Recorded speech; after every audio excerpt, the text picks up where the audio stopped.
Assalamualaikum warahmatullahi wabarakatuh. Perkenalkan, nama saya Sukria Mutmainna, NPM 2140201011.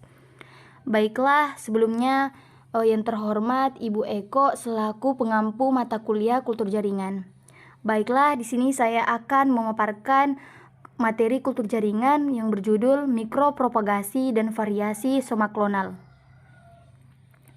Mikropropagasi yaitu perbanyakan tanaman dengan cara seksual melalui biji, yang dimana perbanyakan ini mengacu pada proses reproduksi aseksual dengan mengalihkan salinan genetik tanaman individu yang identik dan dikembangkan bagian tanaman baik berupa sel, jaringan, atau organ dalam kondisi asektif secara in vitro. Baik, adapun tahapan dalam mikropropagasi. Yang pertama itu pemilihan tanaman induk, yang dimana kita akan melakukan pemilihan tanaman induk yang ingin dijadikan eksplan. Kita harus memilih tanaman induk ini harus sehat, bebas dari penyakit sesuai dengan tipe kultur yang ingin dipilih.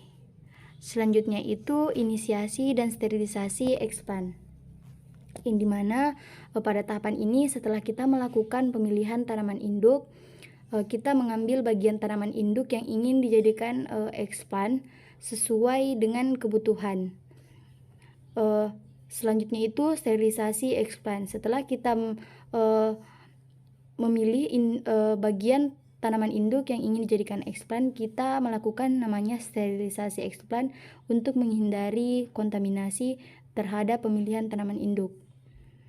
Selanjutnya itu induksi dan pemanjangan tunas, yang dimana tahapan ini itu aktivitas perbanyakan mikro yang terjadi dalam media kultur. Tentunya tahap ini terutama melibatkan multiplikasi tunas atau pembentukan embrio cepat dari eksplan.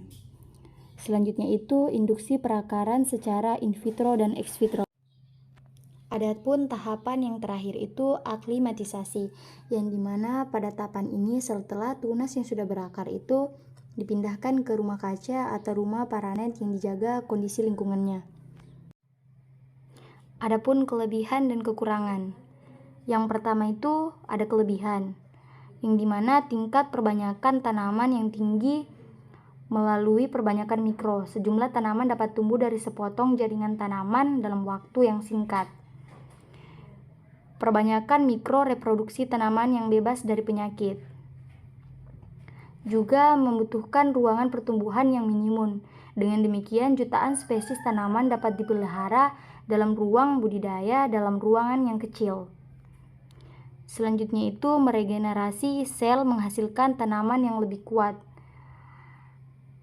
yang dimana perbanyakan mikro yang sering menghasilkan tanaman yang lebih kuat itu mengarah pada pertumbuhan yang lebih cepat dibandingkan dengan tanaman serupa yang dihasilkan dengan metode konvensional seperti biji atau stek. Adapun kekurangan dari mikropropagasi, yang pertama itu terjadinya kontaminasi, yang dimana beberapa mikroorganisme yang tumbuh lambat, mencemari dan tumbuh dalam budaya infeksi mikroba dapat dikendalikan dengan penambahan antibiotik atau fungisida. Pembuatan bir medium, yang dimana perbanyakan mikro tanaman tertentu, misalnya tanaman keras berkayu yang sering berkaitan dengan akumulasi zat penghambat pertumbuhan dalam media. Secara kimiawi, zat ini adalah senyawa fenolik yang dapat mengubah warna medium menjadi gelap.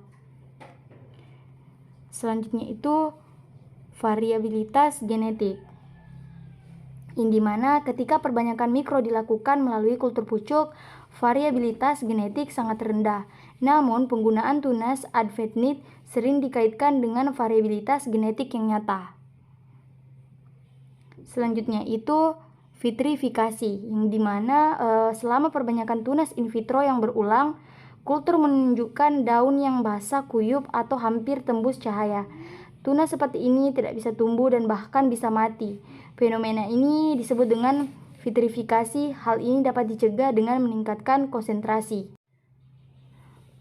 Baiklah, materi selanjutnya itu variasi somaklonal, yang dimana variasi ini yaitu variasi genetik pada tanaman yang telah dihasilkan oleh kultur jaringan tanaman yang dapat dideteksi sebagai sifat genotip atau fenotip.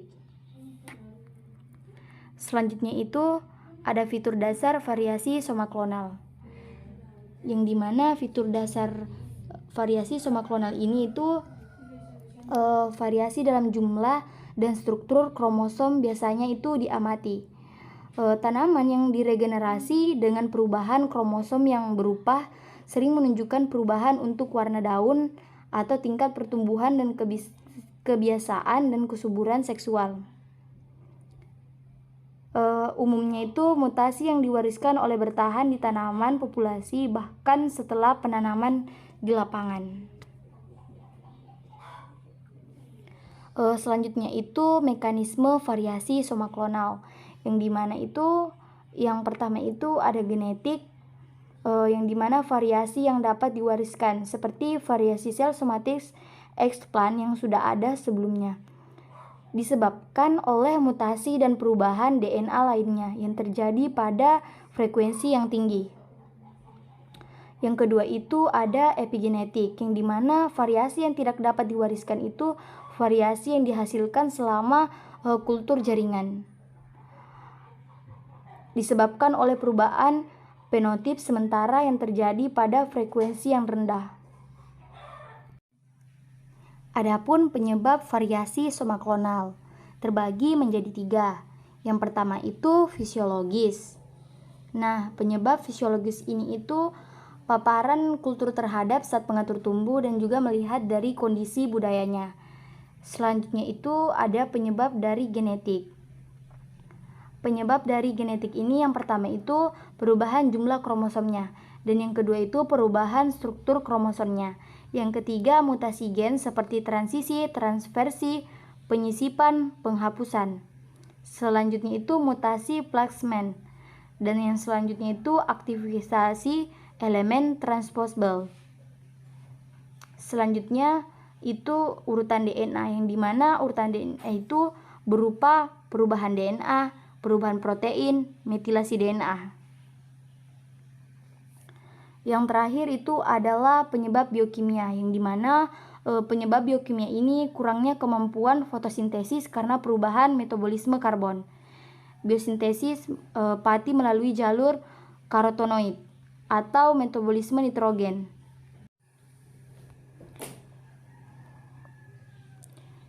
Adapun kekurangan dan kelebihan somaklonal. Kekurangan yang pertama itu dia lebih mengarah ke hasil yang tidak diinginkan. Yang kedua, varian yang dipilih secara acak tidak stabil secara genetik. Adapun kelebihannya, secara ekonomi penggunaan keragaman somaklonal lebih murah dibandingkan hibridasi atau transformasi gen. Dari keragaman somaklonal menggunakan beragam spesies tanaman daripada transformasi genetik.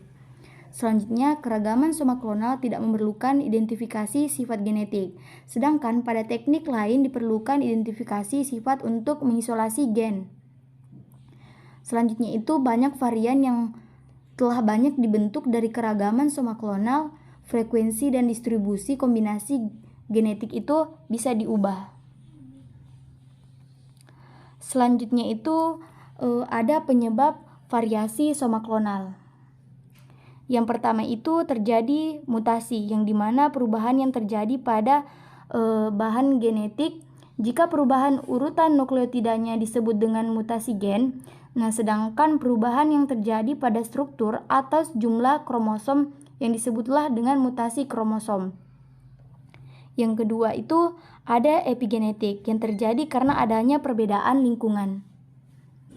Dilihat lagi dari kondisi lingkungannya. Mungkin cukup sekian hasil dari pemaparan saya. Kurang dan lebihnya mohon dimaafkan. Assalamualaikum warahmatullahi wabarakatuh.